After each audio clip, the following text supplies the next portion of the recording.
और ये थी उसकी महाभारत के युद्ध की दूसरी नींव दोस्तों। धृतराष्ट्र भी और गांधारी भी। अब देखते हैं गांधारी क्या सोचती है, गांधारी क्या करती है।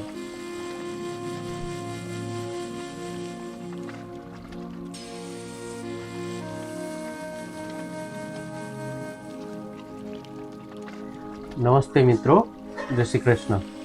महाभारत बाय प्रवीण के इस एपिसोड में आपका स्वागत है।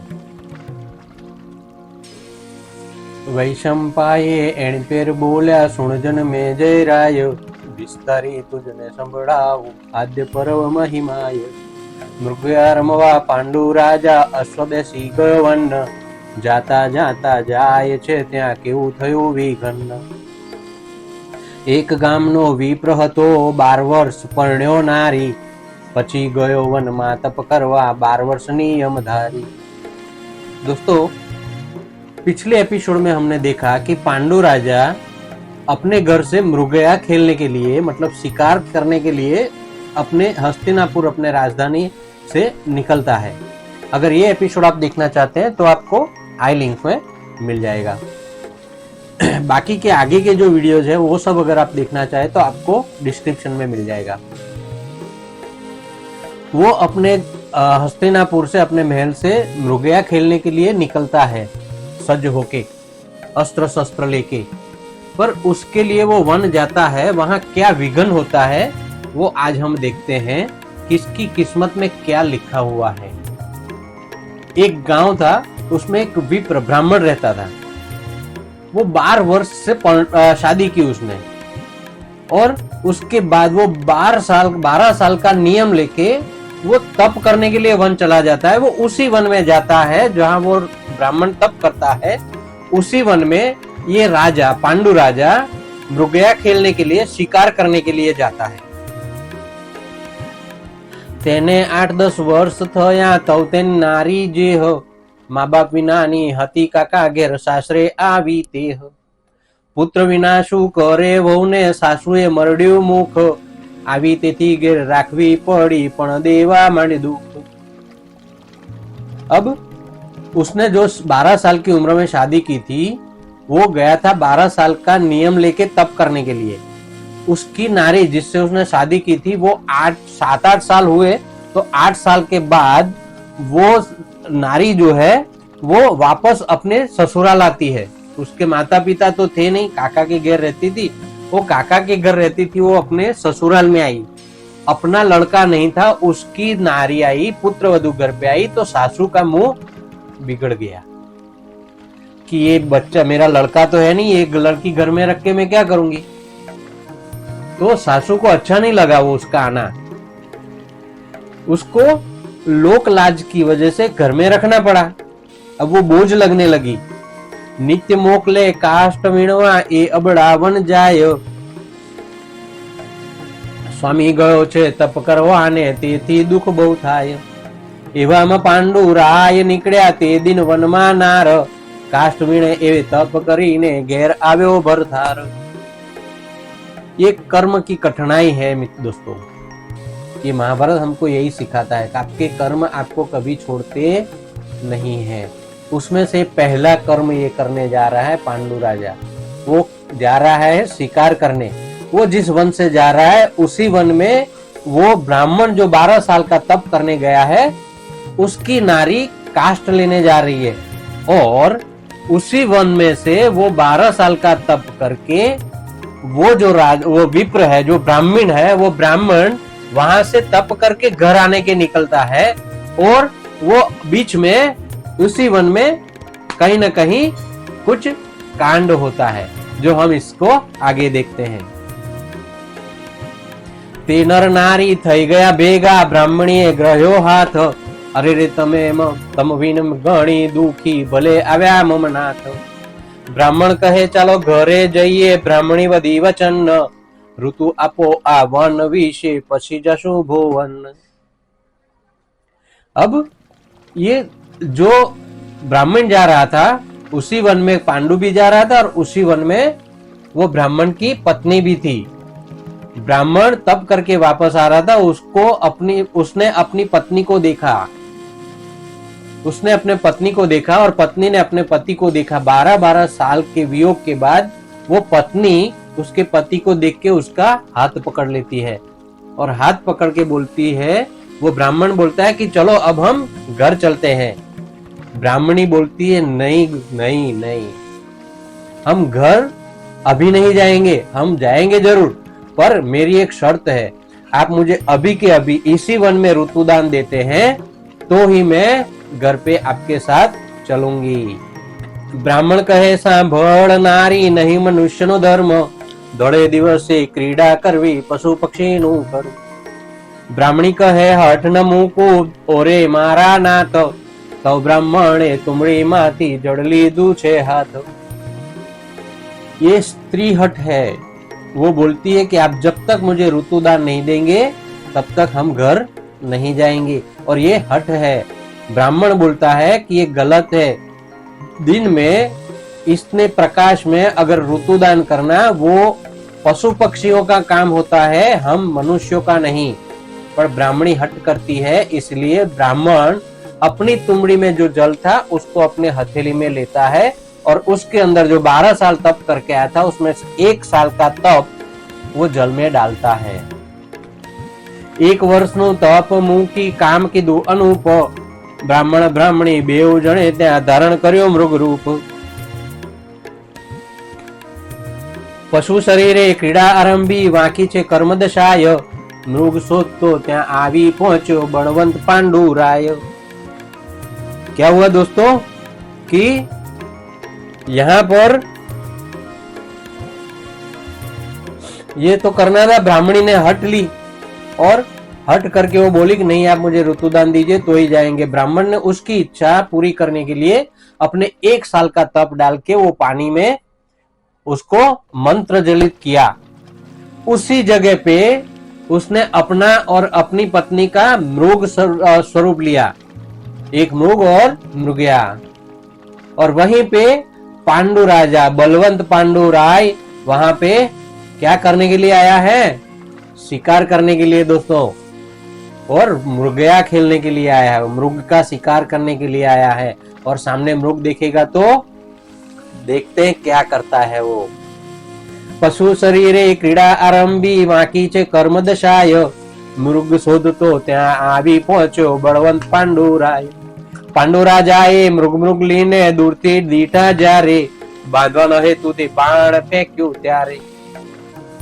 વાંકા ભવિષ્ય બાણ ચાલ્યું, વાગ્યું મૃગને અંગ, ઉછળીને હેઠે પડ્યો ને દેહ જ થયો ભંગ। ये पांडु राजा की कर्म है पहला, जिसको उसने बांध दिया। और वो ब्राह्मण जो था 12 साल तप करके आया था, जो मृग बन के बैठा हुआ था, उस मृग को बांधने के लिए जब पांडु राजा ने तीर छोड़ा तो लगने की बांधने के बजाय सीधा तीर हवा लेके गई और ब्राह्मण को मार दिया। ब्राह्मण के अंग में लगा, अंग में तीर लगा। बलवंत पांडुराय है वो बाणावड़ी है, उसका तीर लगने से तो कोई नहीं बच सकता मित्रों। तो मृग ने मृग लीढड़ी जई, थया बेस मनुष्य देह, पांडु राजाए लगभग जाता दृष्टिए दीठो तीर। पूर्ण ए पछतावा लाग्यो, आशु थयो ओ बाप, એટલે બ્રાહ્મણીએ કથકને જે બેસી કર્યો વિલાપ। अब जैसे ही वो मृग को तीर लगा वो नीचे गिर गया, तो मृग और मृगली जो मनुष्य में से बने हुए थे वो अपने असल स्वरूप में वापस आए। और वो पांडुराय ने देखा, वो ब्राह्मण स्वरूप देख के वो पछतावा होने लगा, वो पांडु को पछतावा होने लगा। और इस तरफ ब्राह्मणी ने जब अपना असल स्वरूप लिया तो उसने देखा कि मेरे कंध को, मेरे ब्राह्मण को, मेरे पति को तीर लगा हुआ है और वो नीचे गिर गया है। उसे देख के वो उसके सामने बैठ के रोने लगी। पूर्ण ए पछतावा लाग्यो, आंसू थયું ओ बाप, એટલે બ્રાહ્મણીએ કંથ કને બેસી કર્યો વિલાપ। અરે રે આશુ કર્મ કઠોરું, કંથ પામ્યો મરણ, એટલે પાંડુરાય આવ્યા બ્રાહ્મણીને લાગ્યો ચરણ। અરે ઓ બાઈ કોણ તમે છો, કરશો નહીં વિલાપ, બ્રાહ્મણી કહે તુજને લાગ્યું બ્રહ્મ હત્યાનું પાપ। पांडु पछताने लगा और वो वहां आके उसके ब्राह्मणी को नमस्कार करता है, उसके चरण स्पर्श करते कहता है कि आप दुखी मत हो माता, आप दुख मत करना, आपको क्या कष्ट है मुझे बताइए। वो ब्राह्मणी बोलती है कि हे पांडुराय, तुझने जिस मृग को मारा है वो मेरा पति है, वो मेरा कंथ है। वो 12 साल के बाद यहाँ आया था, उसको तूने मार दिया। वो ब्राह्मण को मारने की वजह से तुझे ब्रह्म हत्या का पाप लगा है। तूने जो कर्म किया है वो ये है। પાંડુ કહે ફૂટ્યું ભવિષ્ય મારું, તમે સુણો સત્ય વાત, મારે ઘેર પાડીશ તમને હું સૂતને તમે માત। બ્રાહ્મણી કહે કંથ ગયો ને મારે જીવી શું કરવું, ચિતા ખડકી કંથને ઉચંગ લઈને બળી મરવું। उस वक्त सती प्रथा थी तो ब्राह्मणी ने बोला, पांडुराय ने बोला ब्राह्मणी को कि आप मेरे घर पधारिए, आप मेरी मात है और मैं आपका सुत हूँ, ये समझ के आप मेरे घर पे रहिए। ब्राह्मणी कहती है कि मैं तेरे घर पे नहीं आऊंगी, मेरा कंठ मरा हुआ है, मैं चिता बना के उसके साथ उसका सिर उछंग में लेके उसके साथ जल जाऊंगी। पांडु बोलता है भविष्य मेरा टूटा। ये हो गया उससे बहुत बड़ा दुष्कर्म दोस्तों। માટે રાજા ચિતા ખડકો તેણે રૂબલું થાય, તો પાંડુરાય કાષ્ટ લાવ્યો ખડકી મોટી ચિતાય। બ્રાહ્મણી બેઠી સબ લઈને બોલ્યો પાંડુરાય, માતા મુझने શાપ દો કઈ को पाप ओछું થાય। दोस्तों वो उस वक्त का राजा था जब सत्य चलता था। वो खुद अपने किए हुए कर्म से पछता रहा है। वो जाता है जंगल से काष्ट लेके आता है, वहां बहुत बड़ी चीता बनाता है और उसके पास वो ब्राह्मणी जो है वो अपने ब्राह्मण अपने पति का शव लेके बैठती है। और ब्राह्मण जो पांडु राजा है वो ब्राह्मणी को बोलता है कि ये माता मुझे कुछ ना कुछ श्राप दो, मैं श्राप का बोझ सह सकता हूं, पाप का नहीं। ये कलयुग है दोस्त, लोगों यहाँ पे पाप का बोझ ढोते हैं जीवन भर, श्राप का नहीं। ये उल्टा है, यहाँ उल्टा चलता है।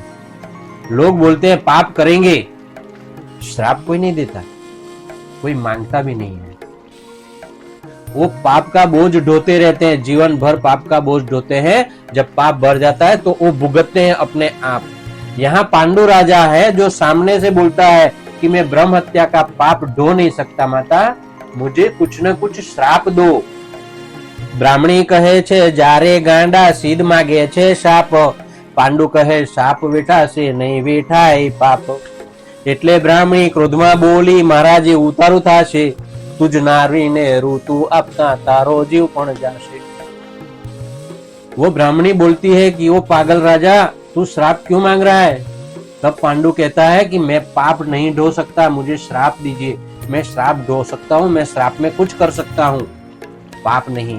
तब ब्राह्मणी क्रोधावेश में बोलती है कि जा तेरा भी वही हाल होगा जो मेरा हुआ, अपनी पत्नी को ऋतु दान देते वक्त तेरी भी जान चली जाएगी। ये हुआ कुछ कर्म का फल।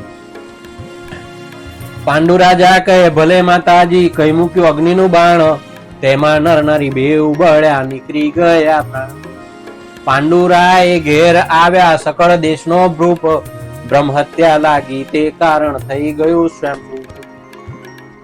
ભીષ્મ પિતાને અંબિકા આવી માદ્રીને કુંતાય, અરે રે કેમ રૂપ બદલાયું, પાંડુ કહે છે ત્યાં।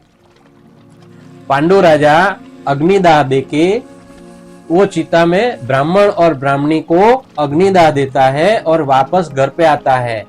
घर पे आता है, उसको ब्रह्म हत्या लगी है तो उसका पूरा स्वरूप, वो राजा था फिर भी ब्रह्म हत्या की वजह से उसका पूरा बदन श्याम रूप हो जाता है। वो घर पे आके बोलता है कि मुझे ब्रह्म हत्या लगी है, मुझे ब्रह्म हत्या लगी है। दोस्तों ब्रह्म हत्या का ये पहला लक्षण है कि अपने रूप में ये बदलाव कर देता है, उसका पाप आपको जलाना शुरू करता है। उसके आने के बाद भीष्म पितामह आए, अंबिका उनकी माँ थी जो वो आई, और उनकी पत्नी थी कुंती और माद्री, वो भी आए। उन्होंने पांडु का ये रूप बदला हुआ देख के पूछा कि आपको क्या हुआ। तब पांडु बोलता है, मृगयारंभा बन गयो तो भविष्य रेखा जागी, वाको दिवस આજનો માનો બ્રહ્મ હત્યા ત્યાં લાગી। તો ત્યાં ભીષ્મે બ્રાહ્મણ તેડા આવ્યા, પ્રશ્ન પૂછ્યા ધરી પ્રેમ, अचानक हत्या लागी ते थाई निवारण केम। अब ये सब इकट्ठा हो जाते हैं, पांडु बताते हैं कि वहां क्या हुआ, कैसे हुआ, क्यों हुआ। और ये सुन के भीष्म पितामह जो है वो अपने दरबार में बड़े बड़े ब्राह्मणों, विद्वानों को, आचार्यों को बुलाते हैं, पंडित जी को बुलाते हैं और वो पूछते हैं कि अचानक लगी ब्रह्म हत्या का निवारण कैसे हो सकता है, आप मुझे बताइए। ब्राह्मण कहे 13 वर्ष लगी तीर्थे तीर्थे फरे, विविध प्रमाणे दान आपे तो पातक निस्तरे। पांडु सांभળી खुश थयो, मुकाय मारू पाप, वड़ी दादा मुझने थयो ब्राह्मणी केरो शाप। नारी ने ऋतु आपता मा जीव मारो जाय, सोना धृतराष्ट्र मनमा हरक्यो हवे प्रजा नहीं थाय। ये है महाभारत, इसको ऐसे ही महाभारत नहीं कहते हैं। पांडु बोलता है कि मुझे सिर्फ ब्रह्म हत्या नहीं लगी है, मैंने मांग के ब्राह्मणी से श्राप भी लिया हुआ है पितामह, तो मुझे उसका भी निवारण करना है। तो वो बोलता है कि मुझे ब्राह्मणी ने वो श्राप दिया है कि जैसे ही मैंने उसको ऋतुदान लेते वक्त उसके कंठ का हत्या की है, कंठ की, वैसे ही जब मैं अपनी पत्नी से ऋतुदान दूंगा तब मेरी भी मौत हो जाएगी। ये सुन के सबसे ज्यादा खुशी हुई धृतराष्ट्र को। उसकी खुशी का कारण हम आगे देखते हैं दोस्तों, तब तक देखे पांडु क्या करते हैं। પછી પાંડુરાએ તૈયાર કીધી, લીધું ગણેરું ધન, 4 ક્ષોણી થેના લીધી, સાથે વિપ્રના ધન। તો કુંતાને માદ્રી બોલ્યા, સાંભળો મારા કંથ, 68 તીર્થ યાત્રા કરવા આવશું તમારી સાથ। पांडु राजा ने जाने की तीर्थ पे जाना था 13 साल के लिए, और विधि के हिसाब से दान करना था, तो उसने उसकी तैयारियां शुरू की। तो कुंता और माद्री भी साथ चलना शुरू हुए। उन्होंने बोला कि हम आपके जाने के बाद हम यहाँ क्या करेंगे, हम भी तो 68 तीर्थ की यात्रा करेंगे पति के साथ रह के। तो वो भी उनके साथ जाने के लिए तैयार होती है। पांडु कहे नहीं, काम ना रीणु मुझमन विहળ થાય, સાપ મને છે બ્રાહ્મણીનો જીવ મારો જાય। કુંદરા માદ્રી એમ બોલ્યા, નથી જીવ અમારા એવા, संसारનું सुख જોઈતું નથી, કરીશું તમારી સેવા। एक पत्नी का धर्म होता है दोस्तों, ये पत्नी धर्म निभाने के लिए कुंता और माद्री दोनों तैयार होते हैं अपने पति के साथ जाने के लिए, ना कि उनको उनसे कोई और कुछ चाहिए और ना ही उनसे कोई उनका दुस्साहस है। ये अपने पति की सेवा करने के लिए जाना चाहती हैं, इसीलिए वो उनसे बोलती है कि हमें आपसे और कुछ नहीं चाहिए, आप हमें साथ में लेके जाइए, हम आपकी सेवा करेंगे, शुश्रूषा करेंगे। तो पांडु कहे, चालो सुखे मारी नथी कई नाय, एटले बेउ नारी संग चाली बीजा वळावा जाय। दरवाजेथी सौ वळ्या पाछा, यात्रा चाल्यो राजन, तीर्थे तीर्थे स्नान करे छे, दान देतो पावन।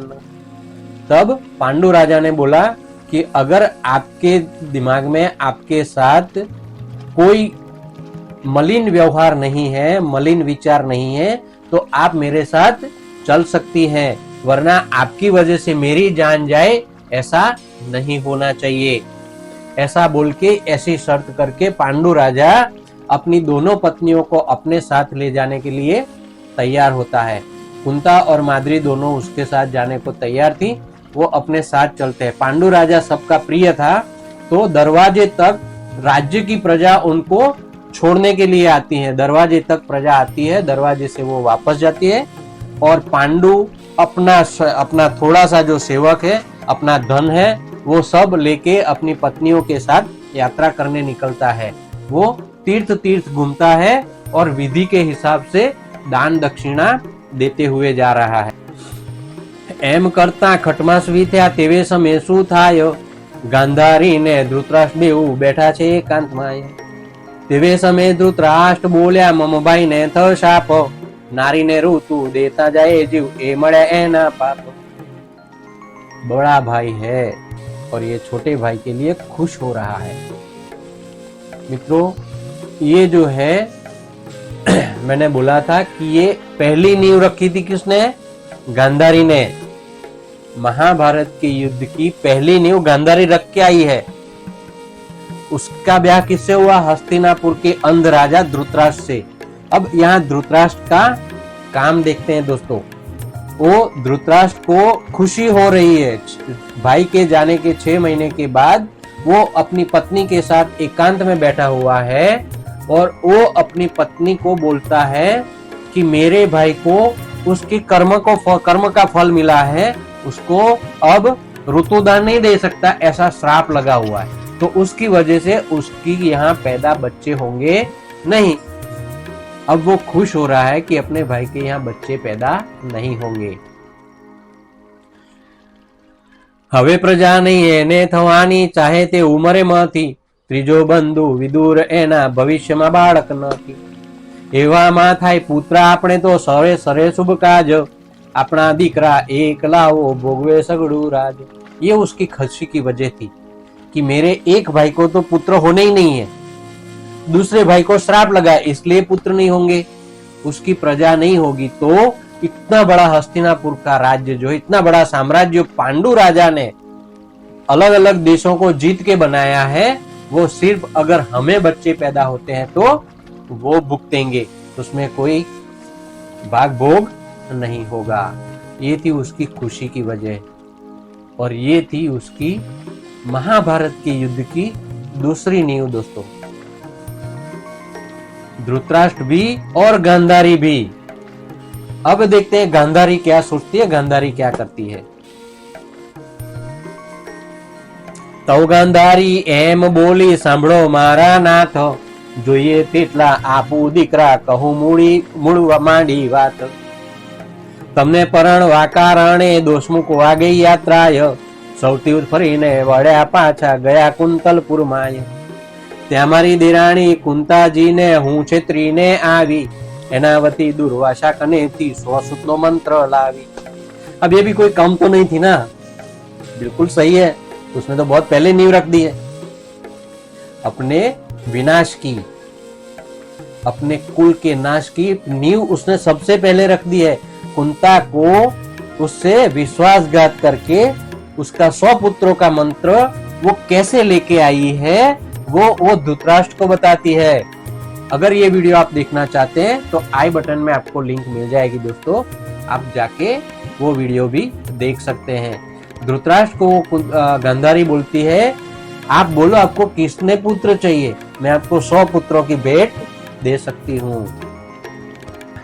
त्या मारी देराणी कुंताजी ने हूँ तो छेत्री आवी एना वती दुर्वासा कनेथी 100 सूतनो मंत्र लावी। ते पछी ए गई दुर्वासा पासे मंत्र लई आवी 5, तेथी एने 5 पुत्र थवाना एटली छे एक खांच। वो जो अपनी देवरानी है कुंती को विश्वासघात करके दुर्वासा का जो मंत्र लेके आई थी, उसके बाद उसको ये भी मालूम है क्योंकि छोटी सी कुंती थी तब उसने उसको बता दिया था कि मैं 5 पुत्रों का मंत्र लेके आई हूं, तो उसको 5 पुत्र होंगे। वो गांधारी अपने कंठ को अपने पति धृतराष्ट्र को ये भी बताती है कि एक तकलीफ भी है। धृतराष्ट्र कहे पुत्र एने थाय ते तो धुमाड़िया मौठा साप थयो छे ने पुत्र लावे तो ते ठुकरावी। दोस्तों ये देखिए अभी से वो प्लाटिंग कर रहे हैं, दोनों अंध है पर यहां से तो बहुत तीव्र है। धृतराष्ट्र सोचता है कि उसको अगर हमको पुत्र होते हैं 100 तो आप बढ़ाओ, उसको उसी तरह होने वाले पुत्रों को हम धुमाड़ी का मुठा समझ के ठुकरा देंगे, हम उसको झूठा बता देंगे। दोस्तों धुआं हाथ में नहीं पकड़ सकता, वो कभी सच नहीं होता। ऐसे हम उसको बोल देंगे कि वो तो झूठे हैं, वो अपना पति जो है वो ऋतुदान नहीं कर सकता था, तो पुत्र कैसे हुए? ये भी सही है, क्योंकि किसने देखा जंगल में मोर नाचा? जो तो सुध उत्पन्न करे तो હું ભાગ્યશાળી, એટલે મંત્ર આરાધન માંડ્યો ગાંધાર રાજાની બાળી. મંત્ર આરાધન આદર્યો સુખને સારું ને વલ્લભ વદે ગાંધારીને ગર્ભ રહ્યો તવ પેટ શિયાવર रामचंद्र की जय, पवन सुत हनुमान की जय. दोस्तों, गांधारी और धृतराष्ट्र को तो आपने पहचान लिया कि वो कैसे अपने पुत्रों को पैदा करने जा रही है गांधारी, और धृतराष्ट्र कैसे अपने भतीजों को होने वाले झूठा साबित करेगा. और इसी वजह से उन दोनों के दिल में पहले से ये था कपट, और उस कपट के दौरान गांधारी अपने उस मंत्र से दुर्वासा से झूठ में लिए हुए मंत्र से क्या करती है? गर्भ धारण करती है.